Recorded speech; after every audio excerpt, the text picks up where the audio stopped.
શ્રી ગુસાઈજીના સેવક મથુરાના એક બ્રાહ્મણ હતા.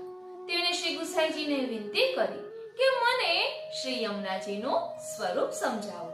ત્યારે શ્રી ગુસાઈજીએ તેની દીનતા જોઈ તેને યમુના અષ્ટપદી કરીને દીધી અને આ બ્રાહ્મણને આજ્ઞા કરી કે તું આનો પાઠ નિત્ય કરજે.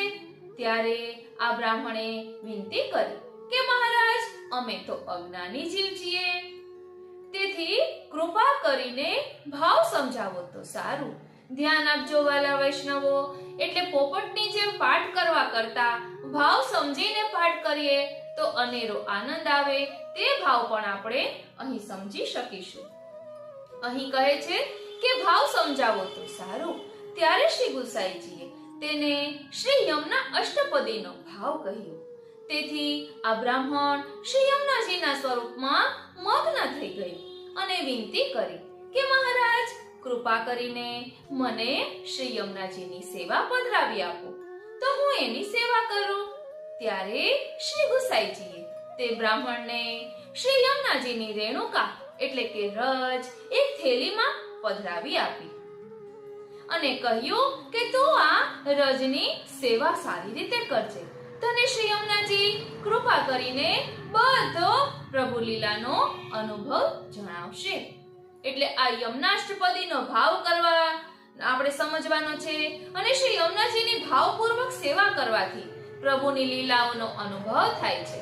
એટલે કે શ્રી યમુનાજીના સેવા સત્સંગ સ્મરણ આપણે જે કરીએ છીએ તે પ્રભુ પ્રાપ્તિ માટે કરવાના છે. અહીં કહે છે કે પછી તે દિવસથી આ બ્રાહ્મણ શ્રી યમુનાજીને સ્વરૂપાત્મક જાણવા લાગ્યો અને અપ્રસમાં જ શ્રી યમુનાજીનો સ્પર્શ કરે અને પાન કરે. શ્રી યમુનાજીમાં પગ ન મૂકે. પ્રભુની જારીજી અપ્રસમાં શ્રી યમુના જલ લઈ આવીને ભરે.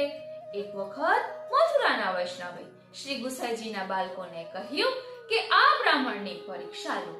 ત્યારે બાળકોએ ના કહી વૈષ્ણવની પરીક્ષા લેવી નહીં, કેમ કે તે અપરાધ છે. પછી બીજા બાળકો તે બ્રાહ્મણને નાવ પર બેસાડીને લઈ ગયા. વચમાં પુલીન હતો, ત્યાં બિરાજ્યા અને નાવવાળાને કહ્યું કે તું પાછો જા, તને બોલાવીએ ને ત્યારે તું આવજે. આમ કરતા પ્રહર દિન રહ્યું. ત્યારે તે બ્રાહ્મણે વિનંતી કરી, મહારાજ, મારે નાવાનો સમય થયો છે, નાવ મંગાવો. ત્યારે નાવ મંગાવી અને બધા બાળક નાવ પર ચડી ગયા અને બ્રાહ્મણને કહ્યું કે તું પુલીનમાં બેસ.